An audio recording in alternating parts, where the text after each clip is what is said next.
Pemirsa, IWAS alias Agus, pria penyandang disabilitas yang ditetapkan sebagai tersangka kasus pelecehan seksual menjalani pemeriksaan di Mapolda Nusa Tenggara Barat.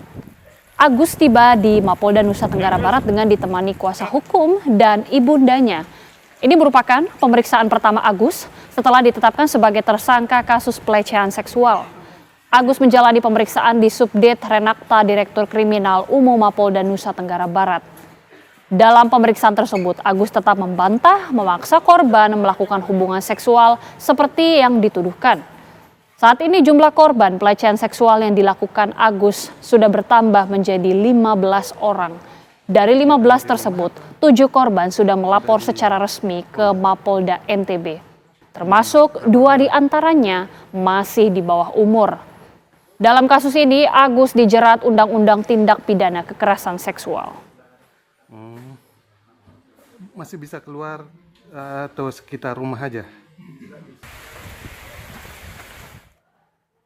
Menteri Sosial Saifullah Yusuf turut memantau langsung proses hukum kasus pelecehan seksual yang diduga dilakukan oleh IWAS alias Agus.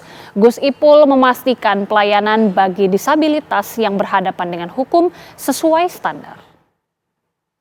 Bertemu dengan pengacaranya Mas Agus, saya tanya tentang proses yang dilalui dan tentu pengacaranya menjelaskan dilayani dengan sangat baik dalam proses pemeriksaan ini, hak-haknya dipenuhi, mulai yang menyangkut teknis, layanan-layanan yang diperlukan, maupun sampai juga tentu pelayanan medis, pelayanan psikis, yang semuanya itu tentu diperlukan pada saat proses pemeriksaan. Dengan begitu, saya yakin bahwa proses yang dilalui Mas Agus di Polda NTB ini dilakukan dengan suatu kehati-hatian, suatu ketelitian, tahap demi tahap. Memang hari ini kita agendakan untuk melakukan pemeriksaan tambahan terhadap tersangka atas nama Agus. Jadi sampai saat ini pemeriksaan masih tetap berjalan dan hari ini juga tersangka didampingi dengan pengacara yang baru hari ini dan sudah kita terima surat kuasa pendampingan dari pengacara yang baru. Itu aja karena pemeriksaan belum selesai, masih tahap proses pemeriksaan sampai saat ini.